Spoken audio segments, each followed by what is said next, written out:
ओम।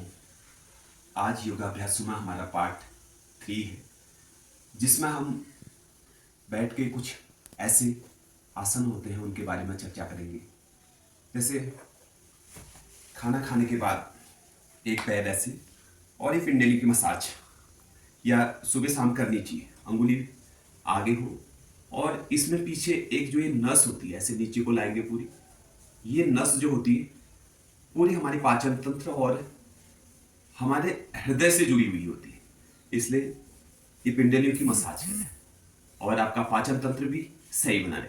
आपकी पिंडलियां कभी भी ऐसे टाइट नहीं होनी चाहिए, जैसे अभी ऊपर पंजा उठा के टाइट होना, तो इसको ऐसे लूज रखें, ऐसे नीचे मसाज करें इसका सुबह शाम ऐसे लें। वैसे भी दूसरी पैर से ऐसे यहाँ से नीचे को ले जाएं, बिल्कुल सेंटर में, जो पिंडलियों के सेंटर में एक नस है, जो उस नस को अपने अंगूठे से प्रेस करें ऐसे और पूरा नीचे ले जाए ऐसे करके, और फिर दोनों पैरों को आगे करके ऐसे पूरे थोड़ी मसाज ऐसे भी कर सकते हैं पिंडलियों की।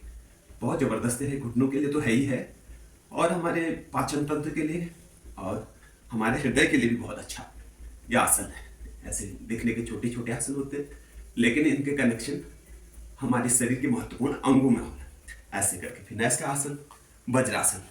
वज्रासन भी बहुत ज़बरदस्त आसन। ऐसे वज्रासन ऐसे भी घूम सकते हैं, ऐसे पिंडलियों की ऐसे मसाज हो जाती है ऐसे।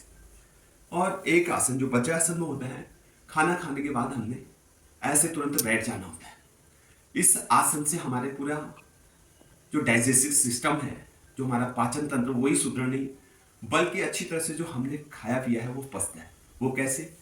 जैसे हम औसतन हमारे शरीर में 6 से 7 लीटर, एक स्वस्थ मनुष्य के शरीर में 6 से 7 लीटर रक्त होता है, और वक्त हमारा हार्ट जो है उसको संचालित करते रहता है, उसको फोर्स से नीचे ऊपर भेजते रहता है। तो ऐसे फोर्स से जब भेजता है तो हमारा हृदय जो है उसको शरीर के सारे अंग, पैरों से, पंजों से लेके हमारे जो सिर के ऊपर टॉप तक है वहां तक उसको ले जाता है। अब इस प्रक्रिया में अगर हम ऐसे बैठ गए तो अब इधर से नीचे हमारे कमर से नीचे बिल्कुल ब्लॉक हो गया। देखिए आप पूरा, अगर आप 10 मिनट ऐसे बैठेंगे तो पूरे पैर आपके सुन्न हो जाएंगे।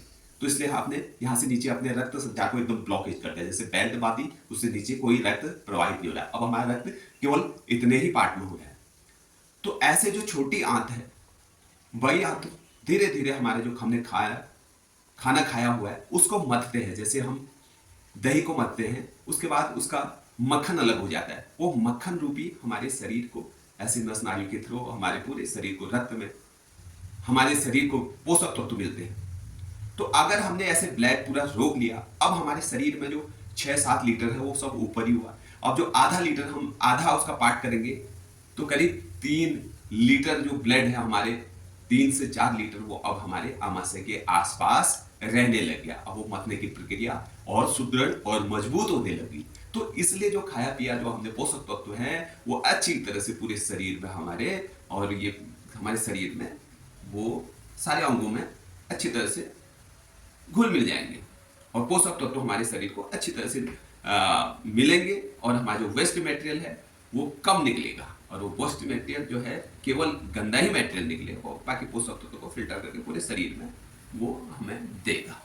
और ये बिल्कुल साइंटिफिक प्रमाणित है, ये केवल खाली एक काल्पनिक नहीं बल्कि एक साइंटिफिकली इसको रिसर्च बेसिस पे इसका वज्रासन को किया गया है, जिसको हम सभी ने आप लें, इसको करीब रोज खाना खाने के बाद आप 10-10, 15-15 मिनट इसको करें, आपको निश्चय ही लाभ होगा। जय।